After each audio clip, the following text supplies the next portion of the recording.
2017 has been a really very tricky year for journalism, with fake news and all the other issues that are going on. And in 2018, we at the Bureau are pretty sure that things are probably going to be even more difficult. And we use that to justify our existence, because we think that it's extremely important for there to be well-established investigative units, really in order to keep evidence-based reporting going, which we see as essential for a free democratic society. That may sound a little bit grandiose, but I think, knowing who the audience are this evening, you'll probably all agree with that.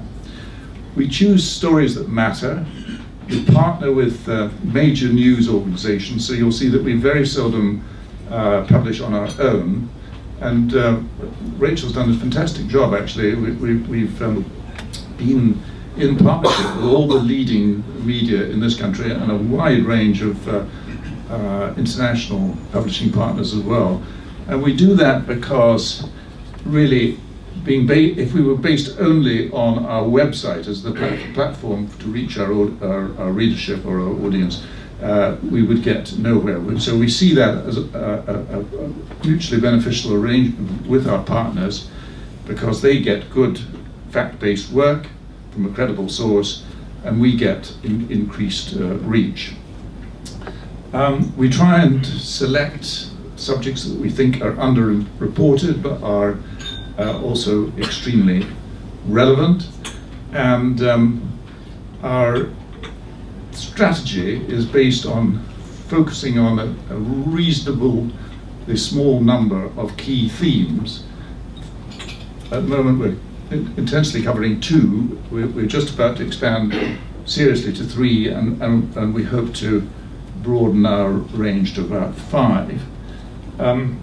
As well as aiming for range of work and reach, we've become very exercised about the subject of impact, which is what, as a non-profit organization dependent on philanthropic funding, we have to be able to justify that there is some result of our work other than simply stories that are published. And this has led us some very interesting internal debates about the difference between being a campaign organization and a purely journalistic organization, which we may actually get into later this evening. But our view is that a campaigning or a campaign group starts with a clear aim, and then selects its work to justify that aim, which is exactly the opposite of what we want to do, which is to gather the facts, tell the truth. But we still want to be a campaigning organization once we have the facts, because we feel that it is important that what we do results in change. And those of you who are following our website may have noticed the recent work on large-scale factory farming, which was a spin-off from the work on the antibiotic-resistant drugs. The resistance to antibiotics, and that had quite a considerable effect on the policy at DEFRA over a very short period of time. And that's exactly what we want to achieve. We want to see something happen as a result of our work. Now, I now come to the one main point that I want to make. The board has just agreed to a very, very aggressive, rather ambitious growth strategy. We're going to try and grow our output. We're going to try to grow the range of work we do. We're going to try and grow the number of partnerships we have. We're going to try and increase our reach, and we're going to try and increase our impact. And this is going to require a lot more funding, which will make me probably even older by the next time you see me. So tonight we're launching a small thing, but which is part of that new fundraising mission. And on your chairs you will see that there's a leaflet for something called the Friends of the Bureau, which I hope that some of you will feel well enough off to consider responding to this offer, because it's an attempt to bring a smallish group of people in who are donors to be quite close affiliates or close partners with people at the Bureau. You'll see by reading the leaflet, the offer is that there are various ways in which you can interact with the Bureau itself. So I think actually, without further ado, I will hand over to the panel. Thank you very much indeed. I spend a lot of my time sort of consulting with journalism organisations, non-profits, foundations interested in funding journalism and activism. And I think one of the things that's really fascinating is the shift in the last couple of years, particularly in the UK and in Europe, towards thinking about journalism. Lots and lots of different kinds of people, activists, investors, foundations, and so on, are interested in journalism in a way that they weren't 2 years ago, 3 years ago. I'm not going to mention the names of those who are responsible for this, because I think you all know who they are and they get enough coverage, as we already know. But I think the other thing that happens in a lot of the work that I do is dealing with some of the big picture challenges, big picture issues that are facing the media that are maybe on the sort of negative side, the things that relate to press freedom. You know, Article 19 reported the other week that press freedom is, according to its index, the lowest that it's been since the year 2000. You know, there is a bleak, in some respects, outlook in some parts of the world around the media, but actually at the same time, many people are talking about what is a golden age for journalism. Many people are talking about unlimited possibilities for journalism. And what we wanted to talk about tonight really was that side. You know, we often hear about the bleaker side, the activation around campaigns, the pressing governments to release journalists, as is happening in Uganda and so on. But we wanted really to talk about what can journalism do and unlock, and what are the different forces driving that, what are the different ways in which journalism, particularly investigative journalism, is doing that currently. And we've got three extraordinary exponents of the art here tonight. The other thing is that I want to be very, very conscious of is that the audience is, you know, all of you are at least as, if not 10 times more able to chair and even be on the panel than I am or any of us. So I think it's you know, we're conscious that in the room there's a huge amount of expertise. We will hear from the panelists initially for about 5 minutes each, then we'll have a little bit of questioning from me and discussion, and then we'll open up to you, because I think there's a huge well of expertise and interest from lots of different angles in the room, and we do want to encourage that and get a discussion happening fairly quickly. So I wanted to start really at the far end with Peter. One of the huge shifts that's happened and that's been enabled by the various changes that are happening in technology and so on is collaboration. You know, the media show today on Radio 4, Amal Rajan was talking about collaboration and how it's a big shift. You know, journalism hasn't been disposed, journalism organisations aren't necessarily disposed to collaborate very freely. So that is a huge shift. And I wondered if you could talk about that, both in the context of some of the broader shifts that are happening around, you know, Panama Papers and those sorts of cross-border investigations, and also in the thing that you're running now, that you're the launch editor of Tribute, which I think at its very heart is about collaboration and decentralisation of power. Yeah, thanks very much, Sonia, and thank you for having me here. I was going to be here anyway, but I thought I'd be out there rather than up here. Can I just also say I really admire what Rachel's doing with the Bureau, the Investigative Bureau. It has grown extraordinarily, and I think it's in incredibly safe hands, and I admire what that organisation's doing. And I want to address 2 points about that at the end of my 2 or 3 minutes, probably not 5 minutes. Until recently, until February, I was the CEO of the Centre for Public Integrity, which incorporated the ICIJ, which has done the Panama Papers, the Paradise Papers, Swiss Leaks, and so on.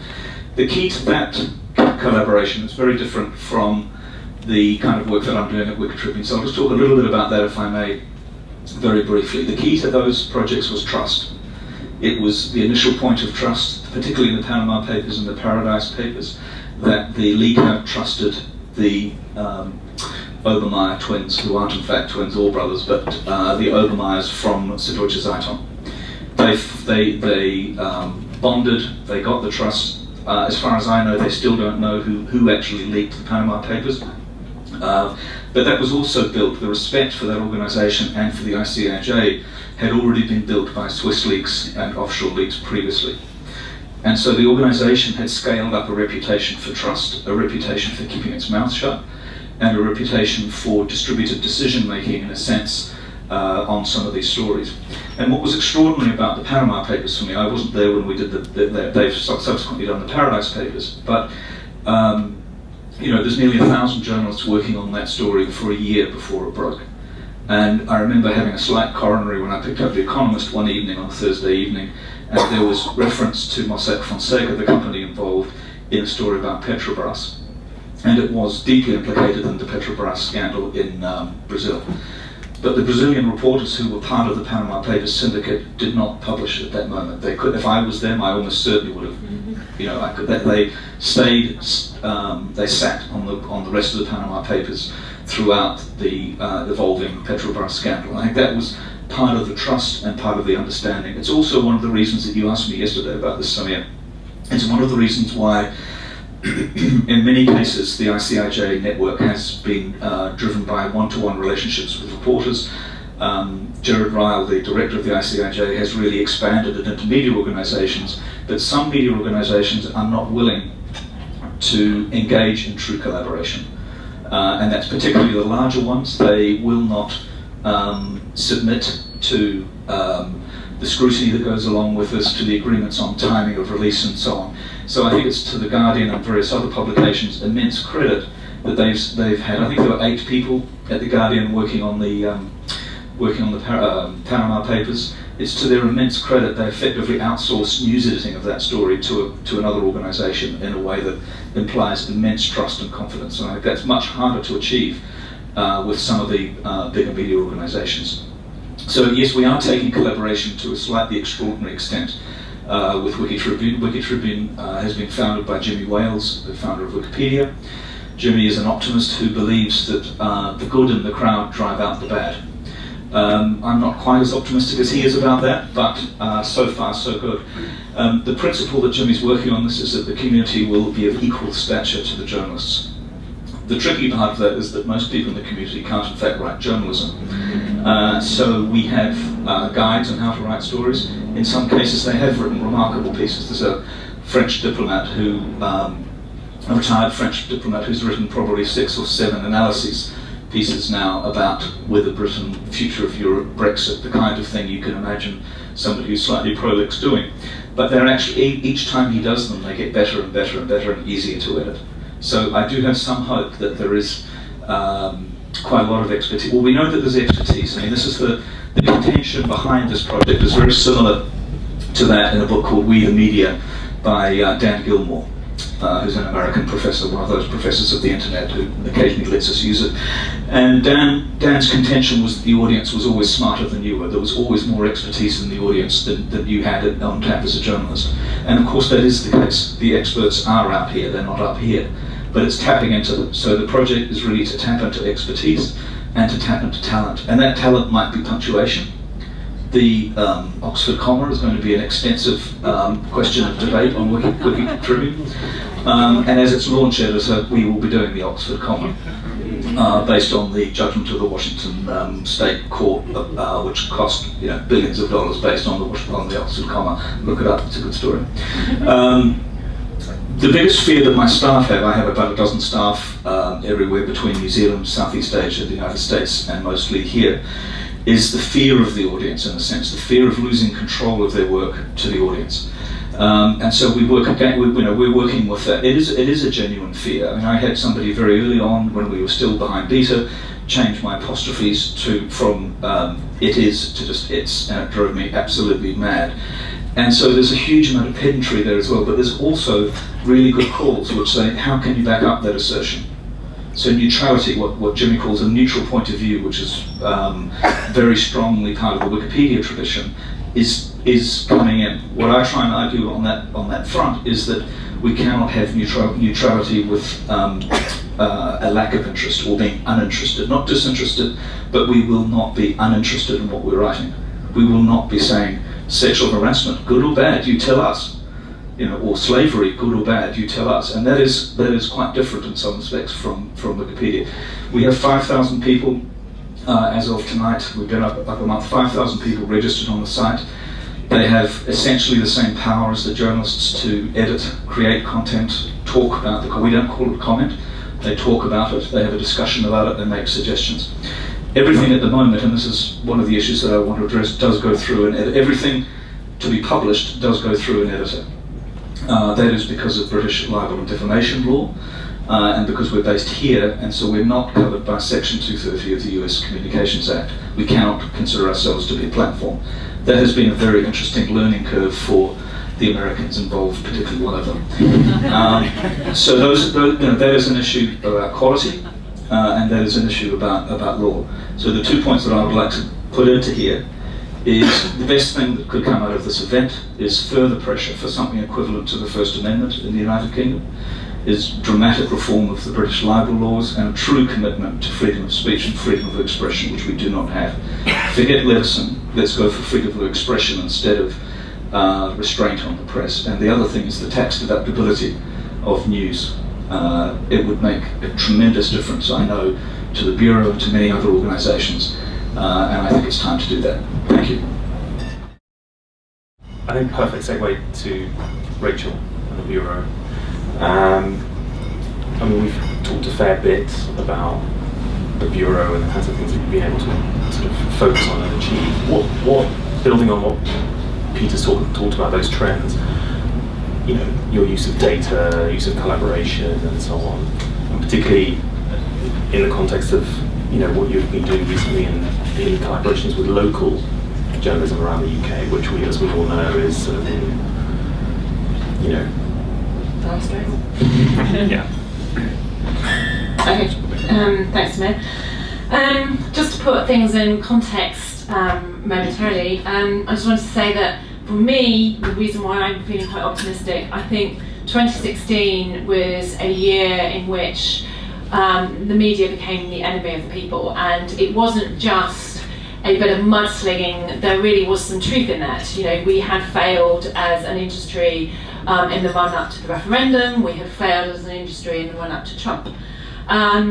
However, there's lots of reasons this happened. Obviously, the fact that the media industry was hit by the juggernaut of programmatic advertising, which meant, of course, everyone's focused on survival rather than their mission, which was to serve the public.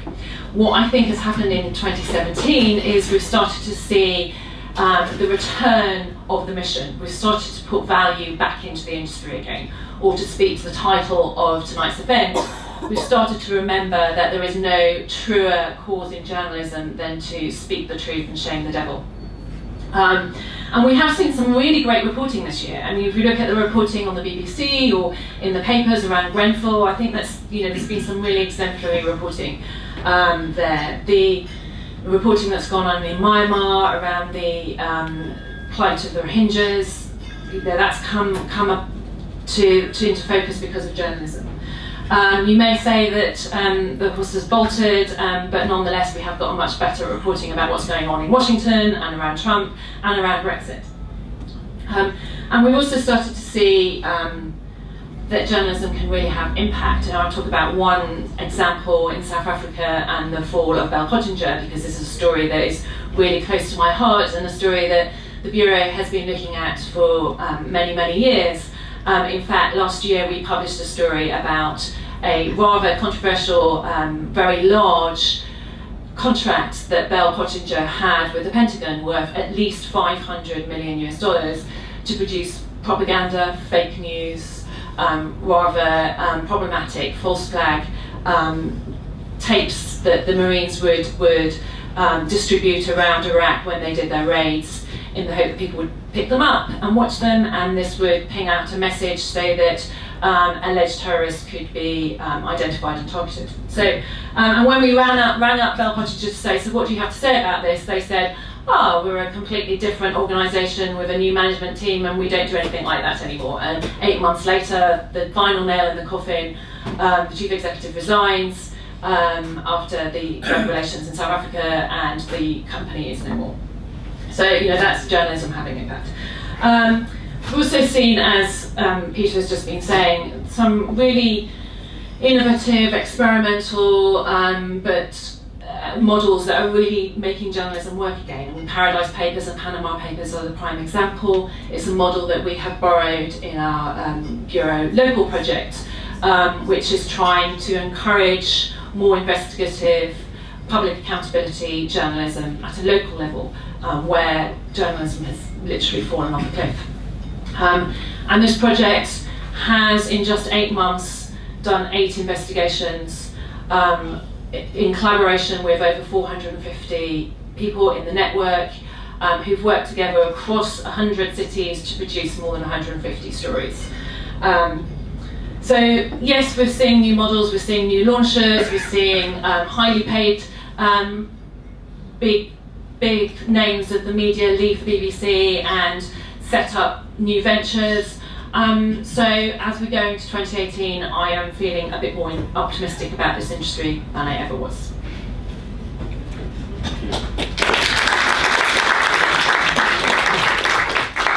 Can I just hold it like this? I made the joke that I'm not good at Janet Jackson, but Rhythm Nation was a fabulous album. First of all, I do want to say that I am going to sign up to be a friend, even though I feel like I was a friend before. I'm going to start paying, but I am going to sign up because this is essential for. There's a lot of bitching and moaning about what's happened with journalism, but not many people write checks for it. So I've given a weekly talk for the last 10 years to fundraise and rally and gin up people around the question of saving journalism. And when I always ask the question, are you subscribed to your local paper, maybe 10%. And the average age of the 10% that raises their hand is probably 75 years old. So first of all, I think tonight is about calling bullshit on some of this, frankly. So raise your hand if you think the world's going in the right direction. Okay, so raise your hand if you spent more than $20 on lattes or Americanos or macchiatos in the last 7 days. If we think that this is going to happen on its own, if we think that somehow magically the internet's going to save it, if we think that things can't get any worse, you're living a lie. This is a disaster. So the very foundation of civil society, right, which the rule of law is about, right, and in the US the First Amendment is about, and the notion of facts is primary for, all of that is at stake right now. And it's not at stake somewhere else. It's at stake in the UK, it's at stake in the United States. And I think finally, they're calling our bluff. Because in the US, the organization I recently ran, 40 years old, it's the oldest nonprofit investigative organization. But even if you're the New York Times, right, even if you have a 100-year tradition, we've always claimed that we're essential to democracy. But now the bill is due. And the question is, are we? And if we're so important, why is it going this way? How did we get Trump as president? That's a fair question. We blew it, right? Like, we were not covering all of the issues. And at the same time, we are not prepared to deal with state actors who have taken over the internet. The internet is in deep doo-doo right now. The internet was supposed to save, right, so many different things on the planet. There's not one internet out there either. If you live in some countries, you don't have the same internet that we think we enjoy in some other countries. So there's a lot of complicating factors right now. And I would ask the question, if we're going to fight back, if we're going to resist this temptation to despair, how are we going to do that? Well, we're going to do it by working together, so that's the collaboration angle. And we're going to do it by investing in organizations that have some fight and some will inside of them, that have some spirit. So why am I in London with you all, besides the fact that it's a great town, love it. I know in the US there's probably 150-ish viable nonprofit investigative-ish organizations that range from 2 people to 80-ish. And I have to say that I would put the Bureau really at the top of that list. And not just in terms of the quality of the reporting, but in terms of the spirit and the backbone of the organization. Because again, from where we're standing today, I think the next 2 years, this fire will continue to burn, and it's going to burn down more things that we thought would never disappear, right? So I'm developing a series on NATO, the idea of the European project. I thought, like, hey, you can thank me later for Trump. What are you guys doing over here? What the hell's going on? And the average American, the average educated American, cannot explain what the hell's happening with Brexit.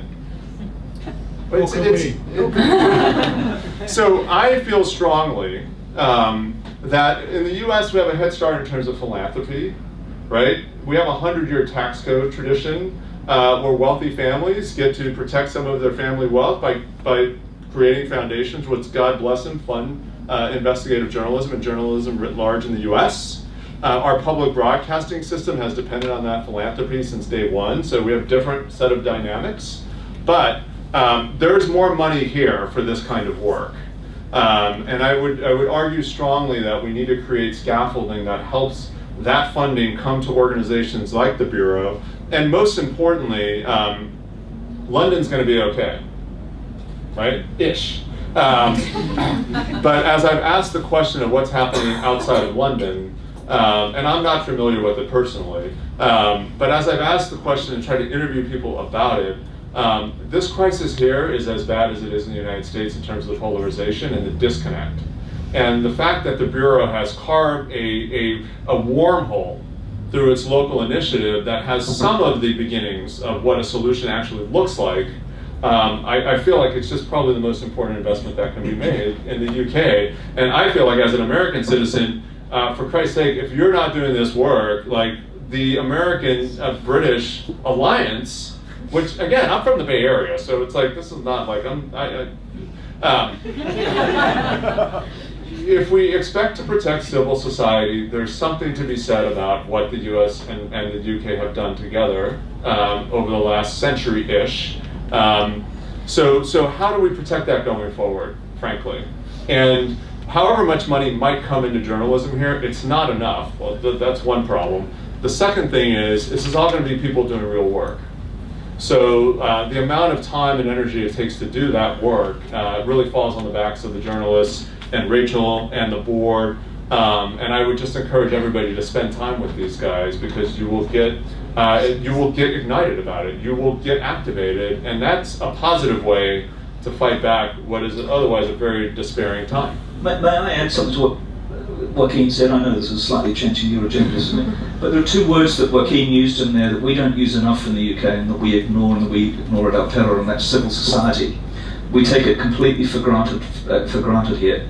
And I can tell you, having lived in countries like Romania and post-communist era where the civil society had been destroyed, and where I was recently editing a newspaper in Cambodia where the next English language newspaper was shut down by the government in a very Putinesque tax dispute, and where the Prime Minister quotes Trump about press being the enemies of the people. We're in a moment where you've got newspapers calling people traitors, where you're getting the judiciary being called enemies of the people.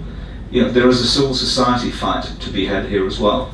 I don't think anybody is actually in the media to blame, as it were, for Donald Trump. The US electorate made its decision, however badly informed, and we can discuss that a little bit. But I do think that there is an urgency about the commitment to civil society and journalism's place in civil society, which you are highly unlikely to get from the Daily Mail and General Trust. If I can not intervene, but editorialise there a little bit. One of the projects I work on is with the Right to Information community across Europe. So I'm talking to a lot of different donor organisations, Open Society, Secret Browsing, all of these kinds of traditional, human rights focused foundations. Over the last year or two, one of the things that they have been talking about increasingly, there was a thing by Thomas Carruthers 3-4 years ago, which is about closing space in civil society. And the thing that's sort of come up in their rearview mirror is the impact on journalism. And now I think you're absolutely right, that civil society funders are now looking at journalism as the canary in the coal mine, as much as they're looking at sort of attacks on human rights defenders or other particular signals. They're looking really at how they too have a stake in journalism, because they can't, even in Europe, and funders from who've been funding internationally for decades are now looking at Europe and the UK, France, even Germany, to shore up and protect that fabric of civil society and the protections that the media enjoys, the protections that citizens enjoy. So it is, I think there is, in a way, the sort of, yes, that's true, but actually there is now, I think, a response is coming, and there's a good opportunity for those involved in journalism to think about how to present the case to those kinds of funders, other kinds of people investing in journalism to sort of strengthen. That's my sidebar. So why don't we talk a little bit about the funding then? I mean, you know, what is? I mean, you've talked very forthrightly about the difference between, you know, the sort of burning platform that we're all standing on here in Europe and the sort of response in a way in the US. What could we be doing more? What are the things that are actions that could be taken outside of just purely giving money? What's a sort of slightly more strategic view of what could be happening from your perspective? Yeah, and this goes back to the campaigning principle, right? I mean, there's work to be done in terms of building local caucuses, which could be meetups, they could be design groups, they could be events, they can be creative exchanges where journalism is centered, and having that happen all over the country. It's not free to do. The Bureau is doing some of that work right now, but by inviting other stakeholders to the party, I think there's a way to really build more community around what the forces are that are acting, and connecting to the content, right? Because it's not just saving civil society, which I do feel strongly is at stake. This is fabulous content. This is important storytelling, and it's just as good as anything else that you can spend your time on. The Bureau did this series, which I've read up on, No Refuge, about domestic violence shelters and the rollback of resources and just how difficult it is for these women to get into a safe place. And this is fabulous. It's fabulous storytelling. It's really important stuff. So I feel like there's a cultural force here in bringing people together around it, giving them access to the journalist so you can meet and talk to a journalist, and then asking those community members to help think about what solutions are to the problems that are being reported on. Yeah, I think just to add, I think that's a really important point, that another opportunity and something that we are really starting to see that's new is that journalists are getting out of their ivory towers and starting to think about not just collaborating with other journalists, but that we have to also collaborate with the communities that we're supposed to be writing about and telling their stories. So that, I mean, this is one thing that we're trying to do in our Bureau Local project. 400 people in the network are not just journalists, they're interested citizens who know there's something going on here, know that there is a problem in the real world, and actually passionately want to do something about it. So, you know, they're offering up skills like, I'm an illustrator, do you want me to illustrate? Or, I've got 2 hours spare, what can I do? Or, I'm a civic tech person, can I help build your database? This sort of engagement outside of our niche world that we've existed in for far too long is a massive opportunity. It's new, it's quite scary as journalists. We like talking to people in terms of we like questioning them, we don't really like talking to them. So it's going to be a little bit tricky and a little bit difficult, but there's definitely opportunity out there to try and explain what's going on and try and change things by seeing ourselves as part of civil society and not just an outsider. What you're talking about, the sort of face-to-face dimension, partly the sort of, you know, there's been a sort of shift of organisations that started with Popular Magazine on the West Coast of the US, and it sort of spread to Europe. There's one in there are these live event-based journalism organisations that are trying to build, you know, sometimes extremely curated, extremely theatrical, sort of, you know, a magazine in an evening as a theatrical experience. There's one in Denmark run by Zetland. It's called Live Magazine in France. There are things like this happening all over the place. You've got Chequeado in Argentina and the Ferret in Scotland doing live fact-checking events where they're sort of involving and working with citizens across their country, sometimes across the region. In Chequeado's case, they do these in lots of countries in Latin America. They're leading that movement of sort of engagement and participation in journalism and sort of unpacking a little bit what journalism means and what it looks like to do it. So I'm sort of curious about where you think that dimension and can go, what potential there is here, you know, in this country or, you know, in Europe more widely or whatever, and and also what that might do in the trust relationship that you're sort of talking about, those bonds that then, you know, people are then there for you, alongside sort of membership schemes that we can talk a bit about later. You know, when you've got those pressures on you from the civil, you know, on the civil society's facing, people who will back for you, you know, whereas journalism maybe was not quite in that domain. It was really a specialist pursuit to sort of advocate for journalists a couple of years ago. It's not quite so cut and dry. Yeah, we created a theater project, actually speaking of theatrical, that we called Storyworks, and in its 6th year. So we take an investigation and commission a one-act play based on that investigation. So the play is fact-based, but it's a work of art. So the reporters and editors would work with the playwright and the director and the actors to produce and then stage in front of a live audience a one-act show.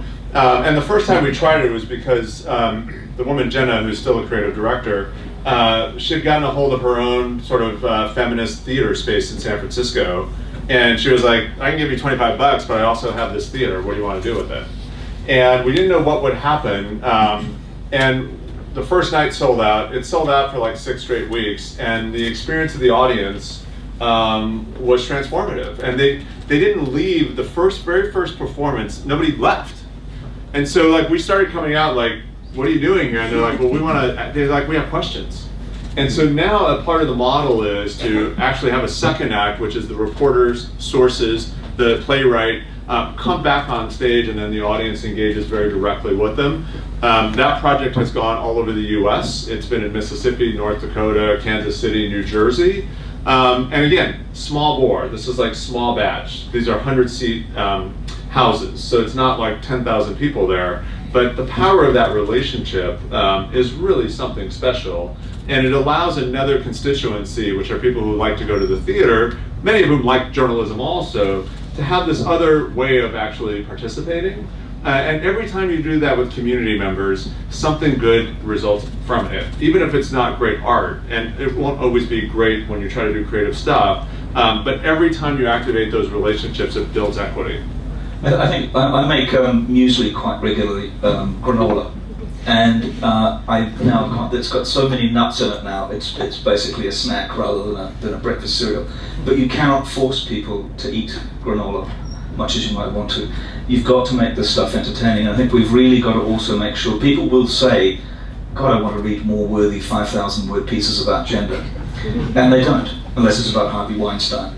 People will tell you that they want to read, serious stuff about Brexit, and they don't, in fact. So we have to address people. We have the opportunity now, remarkably low cost, to address people where they are, when they want to be addressed, when they're prepared to be addressed, and we have to build media brands and products that touch people where they are. I incredibly admire what Joaquin has done, and when I proposed it to my team in DC, they said, I'm not doing slam poetry, I didn't get into investigative. And that would have been an absolutely perfect thing to have done a slam poetry thing on. But we have to go where the audience is. I think the best example I can give you right now is a small media company in the States called Skift, which has been founded by a friend of mine, Rafa Ali. It is probably the cleverest small media company in the world. It now has the #1 travel conference in the world. It has data reports, it does events, and it has a really successful website. It's not in our area, but tracking that kind of model of the combination of events, tweets, whatever it is, the biggest thing is, do not blame Facebook and Google for where we stand. Blame them Only a little bit, yeah. What? 25%. Did you get money from Google, Rachel? Because we did. Absolutely, and you can still blame. Yeah, but it was not our advertising revenue to take away. It was the advertisers' revenue, and they've gone, and they're never coming back, unless you're Tyler Brûlé and you end up selling it to them anyway. But there is a place for high quality advertising in these products that we're building. But blaming Google and Facebook for the state of where we're at is a zero-sum game that is not worth playing at the moment, which does not mean that they don't have very important responsibilities, which it is wonderful to see Google having now faced up to, and I think Facebook is in that process of facing up to some of its responsibilities, which I'm happy to deal with in questions later if you want. I think we can come back to Facebook and Google. I don't think they're going away.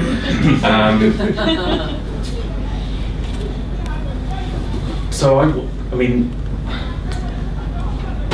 that trust relationship, the mission that you were talking about, Rachel, is something that I think is particularly interesting. You know, I think I did a piece of research last year which interviewed a bunch of organisations, you know, the Times, a bunch of, you know, UK media of reasonable longevity, Dutch media, similar length of time that they've been running, and almost without exception, every single one had gone back. When I asked them, how are you dealing with the questions of today, they all mentioned their founding date. It was really peculiar. Every single one was talking about the date they were founded and the founding documents, and going back into those documents and trying to find how the original founding articles of the Times or the Corona Amsterdammer or whichever thing it was relevant for today.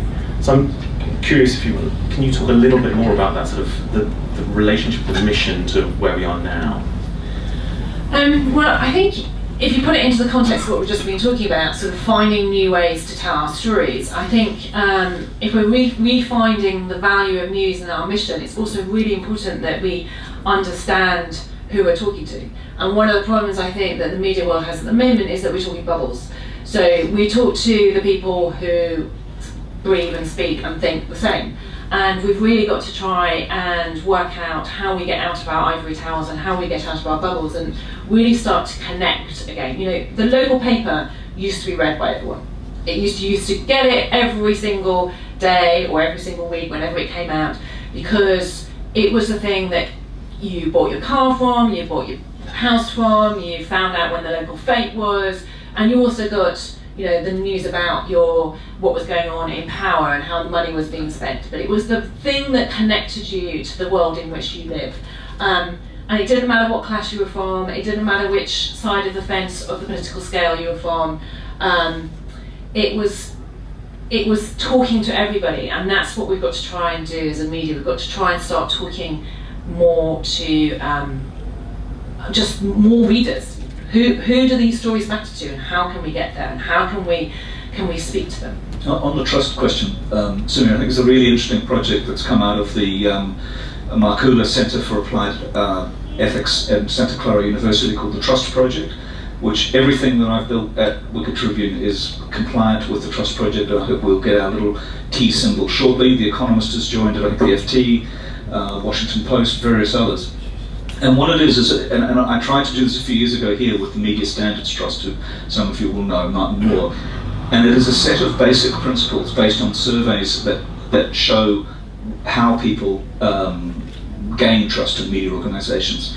And I think there's one very, very simple one. The Washington Post now has at the bottom of every story, Joe Blow has written 13 books about Donald Trump and was an experience, has covered the White House for 12 years. It's a little reference to the authority of that person.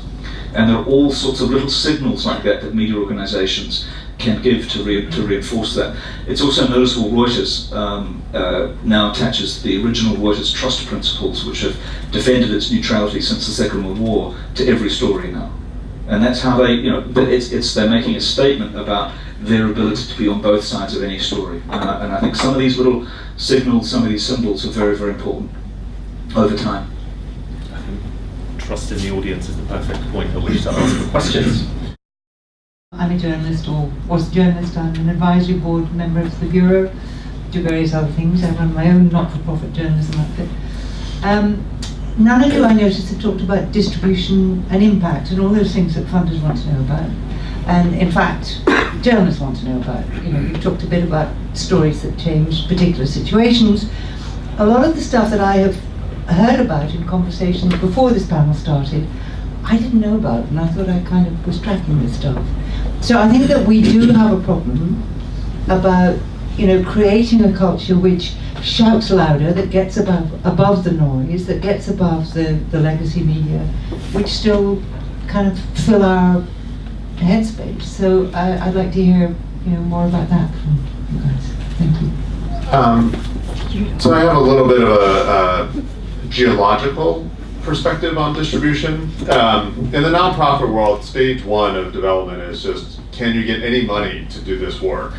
Okay, so that's hard. It's really hard to get any money to do investigative reporting. So that's like stage one. And there's a lot of two-person nonprofits, oftentimes, especially in the States, laid off reporters from the local paper, go nonprofit, and somebody gives them $30,000 and they make a go of it. Stage 2, which I think the Bureau does an extraordinary job at, is do the best investigative reporting and then work through channels of partners to reach audience. And that's a phenomenal way to work. ProPublica is the best in the US at doing that. When I was running the center, we continued to do that, but decided we needed our own platform. So we launched a weekly public radio show and podcast called Reveal, which took us 3 years, but ultimately got to 450 stations and has about 2 million weekly listeners. So that was able to kind of provide a platform. And that third stage of providing platforms, I feel, is really, really a rich opportunity in the UK. If I were running Planet Earth, I would take the drone coverage of the Bureau and make that a Netflix show. And season 1, every season is a case, is a story, and you go deep in the way that they do. You bring the characters out, you go to location, and you basically have Homeland divided by something, right? Times X, multiplied by Spotlight. There's rich narrative in here, so I feel like this is an opportunity for the Bureau, and it needs to start to happen because audiences will relate. They'll say, oh, I watched that. In the US, Orange is the New Black did more, frankly, to spur prison reform conversations than all of the reporting that had happened for the previous 20 years. It captured people's imaginations. Rachel, do you want to mention, I think there was a session at the South Africa Journalism Conference about something not dissimilar to that. Yeah, I think, so a couple of weeks ago I was in Joburg at the Global Investigative Journalism Conference. There was 1,200 investigative journalists there from all over the world. It's just, this thing happens every 2 years and it's just got bigger and bigger and bigger and bigger. You come away feeling very humbled and very inspired by what everybody's doing in different parts of the world. But one of the big things that everyone was talking about was impact and how, as a community of investigative journalists, many working in not-for-profit organisations, how we can come together and really work out what we mean by impact and where on the line of change do we sit. The line of change starting at paper of record, which is not interested in change at all, it's just about recording the news, to the NGO, the super campaigner who doesn't really care about the facts, just wants to see change. So, you know, there's lots, virtually everyone was talking about how we measure it, what we mean by it, how important it is, how we've got to start shouting about it, because for sure journalism does have some levels of impact. It is a vector within the process of change. So, you know, and that is that collaborative thing. We've all got to start talking, communicating, sharing, and working out a way through this. Peter, you've done quite a lot on impact, I know. I have done a lot on impact, good and bad. One of the nice things about Wiki Tribune is it's not taking any advertising at the moment. Jimmy will say Wikipedia is the 5th largest site in the world. That's how you get impact, is by having something that is compelling and grows. But it has taken 16 years to get there. I don't think we've got that much time. So, but we will not be measuring page views in the same way we would if we were running an advertising business. We're running engagement, and what I hope to get out of that is a kind of Wiki Tribune number, which will be a formula where we can say that's a category 12 story, or that hit 6 on the Bale Richter scale in terms of a combination of impact, sharing, that kind of thing. And I think we will need those kind of formulas, and people like the Midjar Network and OSF are all very keen on it. It would just be quite good if they all agreed on one. Hi, Heather Brooke. So I'm an investigative journalist and currently running the investigative course at City University. I wanted to ask about this conflation of expertise and elitism. And I guess it's particularly directed to Wiki Tribune. But there is this idea that everybody can be a journalist, this whole kind of citizen journalist thing. I mean, as a long-time professional, I think there is actually it's a craft, it's a vocation, and it's something it's an expertise, and so it does kind of annoy me when anybody can just pick it up in a day, because you can't. And actually, I spend a whole year teaching people to be journalists and professionals about it, and I think there are actual benchmarks of the craft, particularly around verification, what is truth, how do you prove it, criteria, etc. And aren't we just sort of peddling this, isn't Wiki Tribune perhaps just peddling this continued mythology that there isn't really anything special to journalism, that anybody can do it, it doesn't require any special skills, because to me that is part of the collapse and the crisis, is that there actually was an expertise and a profession, and it was this kind of institutional memory that actually had the skills to hold power to account. And if it's just a bunch of amateurs, is that not part of the reason that things have collapsed? So you were blaming the collapse on Wiki Tribune after only a month under No, that was I pretty blame quick. it on this idea No, I that understand. anybody can be I a get it. journalist, and that there's nothing, it's not a valuable skill. Absolutely. So can I say to you, I've really admired your work and I've wanted to meet you an incredibly long time, so it's worth having come tonight to do that. You have done one of the greatest stories that's ever been done here, and then got kind of scooped on it a little bit, I think, unfairly, and I have the greatest respect for what you do, and if the city's lovely, lucky to have you, but I'm not just blowing smoke at you because I'm about to destroy journalism and hand it over to the public. I would like you to come in and have that conversation with Jimmy at some point, because I think that is a really important issue. I have joined the project to deliver the most professional core journalism that I can for that project, not necessarily to teach the world to sing. And so I am focused on the content that the staff produce, and then making the best I can of the content that the audience, the community, then produces as well. But the community can create content. At the moment, it is going all through an editor. Some of it is quite hard to get to that point. We have a remarkable guide to how to write a story for Wiki Tribune that was written by a former Bloomberg person, New York Times person, who's a member of that community. If my staff read that to themselves once a week, their content would already be much better. So it can be done. There is talent out there. There's talented journalists out there who want to contribute to it. I think where the key comes, though, is in this area of crowdsourced fact-checking to some extent. Error correction, maybe something as small as punctuation. But I think you're absolutely right that there is a risk in some of the language that we might use, that might be used, which suggests that journalism is not, in fact, a quite important and acquired skill. And I can tell you, I've been around about 100 years, and it's been really exhausting to try and turn an interesting group of young people into reasonably mature journalists in an extremely short time, let alone trying to do the same with the community. But the community does have deep knowledge and deep experience about many multifarious issues, and Wikipedia is the answer to that. But it's also worth remembering Wikipedia is not a source, as it were. It's a source of sources, and it's a source of validated sources of material. So it's that validation, and I suspect what the true community content will become is a validation. It was noticeable, though, that when Jimmy talks about this a lot, the Wikipedia work on the Grenfell Tower fire was extremely fast, very comprehensive, and perhaps an interesting example of what might happen in local journalism through citizen journalism. But you're absolutely right, and I am not there to diminish either my own profession, but I'm also not there just to defend my own profession no matter what. I'm learning a tremendous amount about the surrender of control that is required. But it's a really good point. If there's not paying jobs for professional journalists, what world are we living in? If you think about the impact of the internet in terms of creating a lot of empty calorie information, where you can spend all day and not actually read any verified reporting on the internet easily. There was a time before 1948 where there was literally no fast food in the United States.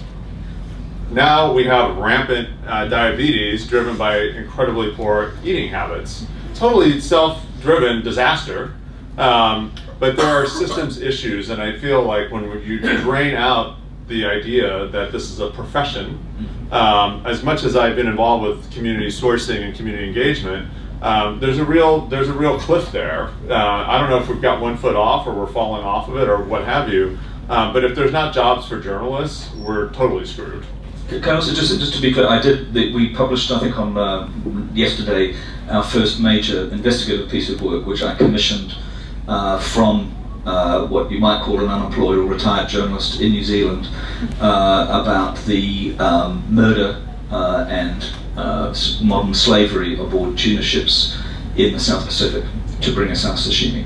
So I am committed to paying for good content as well, and to investing in it. So, and I encourage you all please to look at that story and give me feedback on it. So I am committed to that.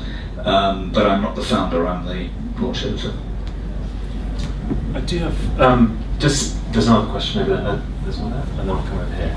Just one thing that I think is interesting, when you're talking about the sort of diabetes dimension of information, there's a very, some of you may have come across a report that was written, released about a month ago. It's called Information Disorder, and it's released by the Council of Europe, and it was written by Claire Wardle and Hossein Darakhshan. I'd really, really recommend you look at it. It is an exceptional piece of work at diagnosing and trying to unpick some of these issues.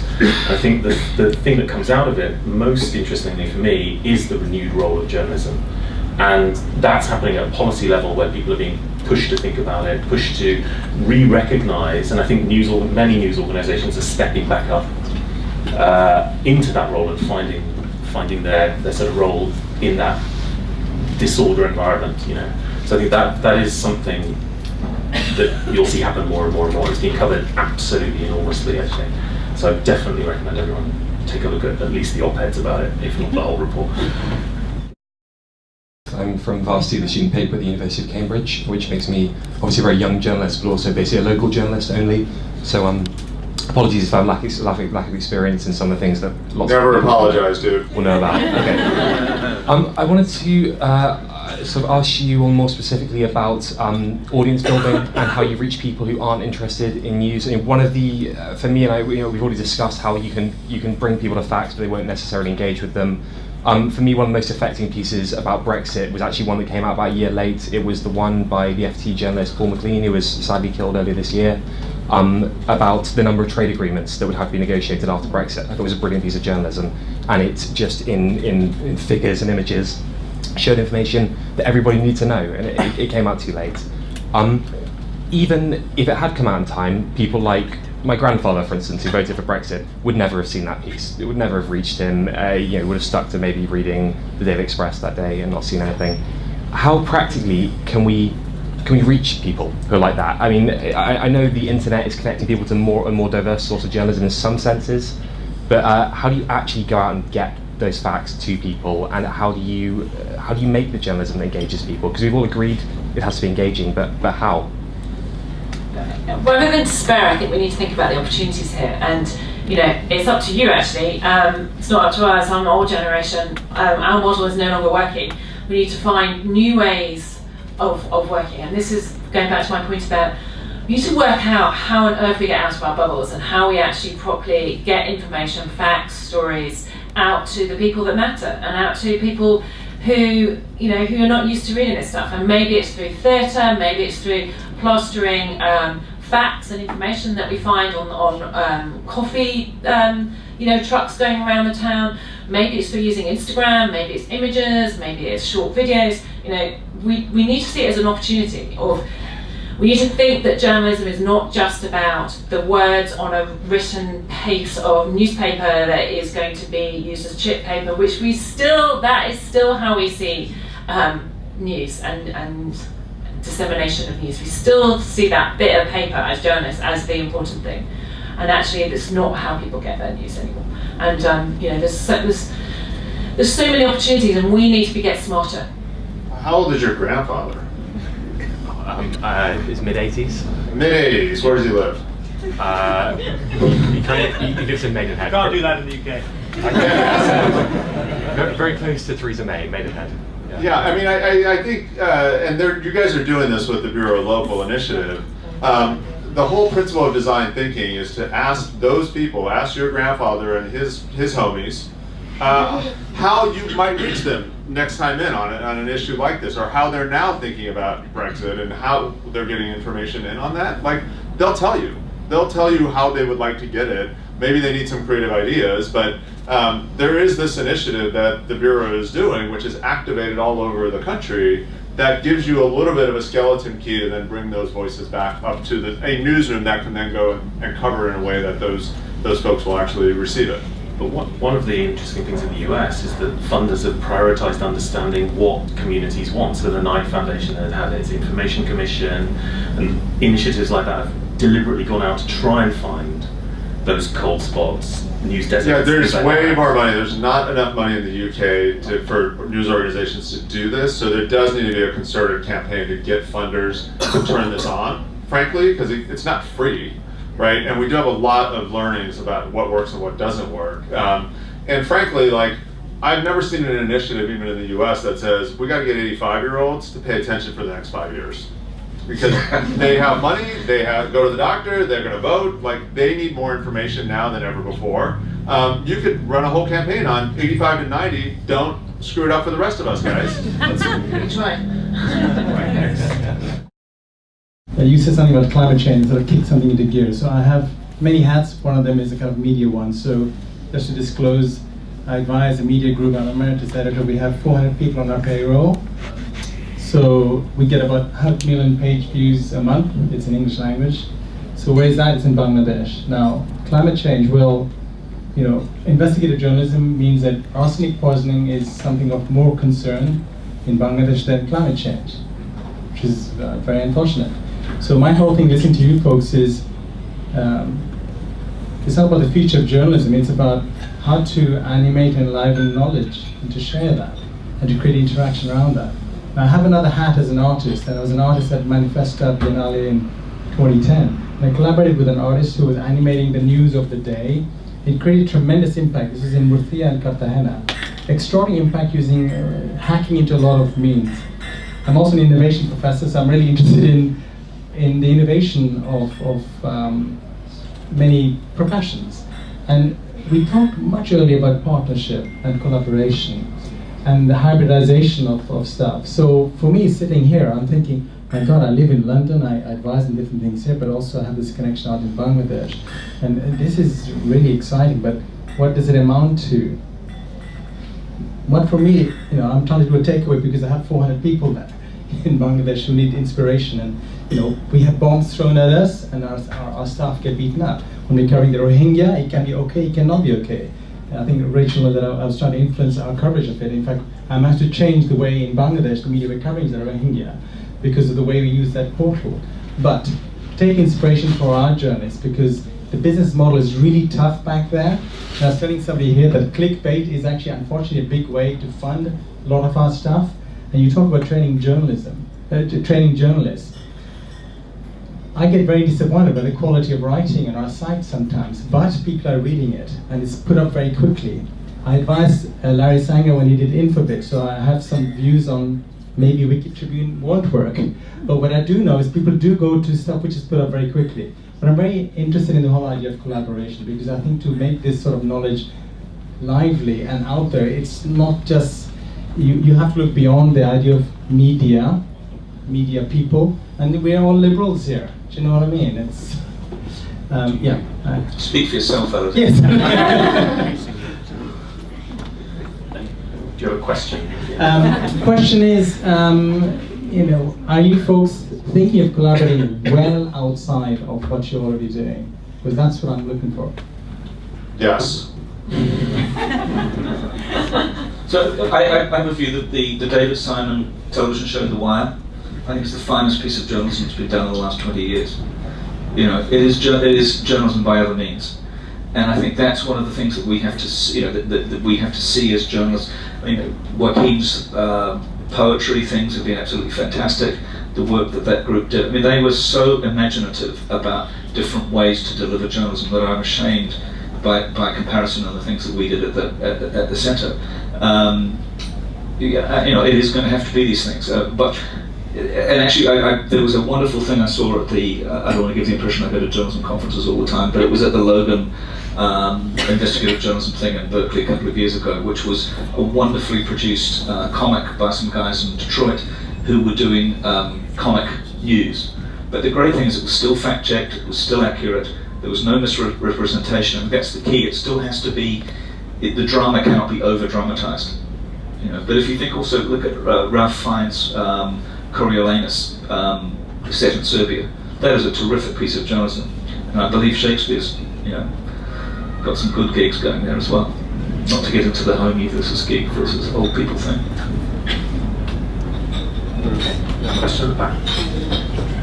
So, my name's Richard. I unfortunately work in television. I'm probably going to piss you all off. So interesting. I like the idea that you think that fiction is journalism is good journalism, which is an interesting idea because it's fiction. So David Simon's The Wire, whatever you call it, it's fiction. It's made up. It's not fucking real. This is an important distinction to hold between journalism and the orange is the new black, whatever it is. I'm a little drunk too, so this is probably not going to go well. Go for it. But you know, what the hell, right? So I remember a few years ago there was this like greatest music documentary in the world competition, and Spinal Tap won. And I was a bit like, yeah. The thing is, Spinal Tap's actually not a fucking documentary. It's made up. Now, there's a serious point behind this, actually. Right, as a TV journalist, sometimes, unfortunately, or whatever, I do TV journalism. We are fairly well regulated by Ofsted. We have to tell the truth, not something the print area has to worry too much about. I'm a bit concerned here that the idea that I think you said, why did you end up with Trump as president? I'll tell you why. Because of the fucking Apprentice. Because of reality TV is presented as reality. The issue that I worry about here is that we are conflating fiction and non-fiction and creating a world that doesn't exist, that people then believe is real, right? And so the whole shouting of fake news, I'm not sure fake news is fake news, it's just news by other means, right? So the problem here we have is how do we distinguish or get people to distinguish between reality and fantasy? Because at the moment, people don't do that. But let me, first of all, you didn't do a good job of pissing anybody off, I think you're right. You can do better. But Trump didn't win because of The Apprentice. His show got canceled. He won because reality TV made him into a character that people believed in. I'll give you 5 points for that. I'm not giving you 100. Okay. Take 5. What happened was Nixon's Southern strategy created a racialized environment for middle class to working class white folks, and Trump, as other Republican presidents did, exploited that. No, but this is important. So, yes, what is the cultural context for the dialogue? Of course, reality television has had an enormous impact on how we view things, and the cable industry has fed right into that, along with college football, absolutely. But is it the reason why? Absolutely not. There are the economic conditions on the ground, those are real. It's not that simple, obviously. Of course it's not, but I take your point. I will just say, don't ignore the power of culture to drive how the actual political discussion happens. And TV good. Like a month ago, I was at the Ethical Consumer Conference when there was someone from Good News Network, right? And it reminded me, when my friends talk about news, they say they turn it off, they stop watching because everything is so negative. And you know, it's really like having a psychological toll on people. So I want to ask you, like, how can we make news that empowers people, that is more like solution oriented, even though, you know, there's a lot of negative stuff happening out there? Well, I think that sort of talks back to the previous question. It's like, you know, how can we get people to distinguish from fact, what is fact to what is fiction? Because actually what they want to watch is fiction, and what they want to read is column 3 of the Daily Mail online. You know, how can we make the world a less depressing place? I don't know. We put celebrities on the front cover of our newspapers, and we have reality TV on our TV stations, and we have Strictly on prime time on Saturday. That's how we make people feel good.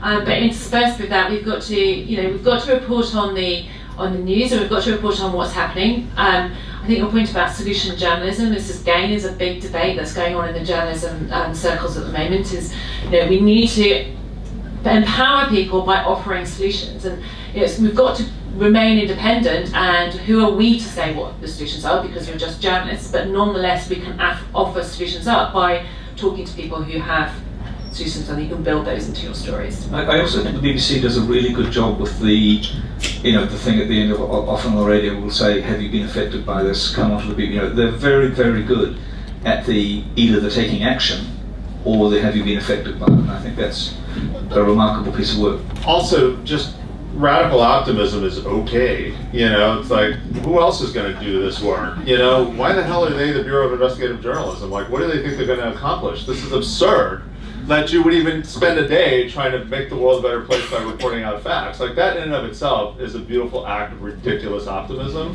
and it should be celebrated and repeated often, right? And I'll use an old version of what you said. I'm on the board at Consumer Reports. It's actually the largest nonprofit journalism organization in the United States, right? It's about 250 million. It is still the number 3 or 4 magazine in the United States. It has testing labs. It does policy work, it does advocacy work, and it has a firewalled newsroom that is quite large that takes on this one nonpartisan issue of keeping people safe, right? And helping them make informed choices. So what's the Consumer Reports for immigration? What's the Consumer Reports for Brexit? Why can't we have a rational, testable environment where we expect the world to work well? And if it doesn't, we get people in trouble and we fix it. You know, how many people took a car here tonight? I didn't. I actually walked from across the street. The last time you got in a car that didn't have a seatbelt was when?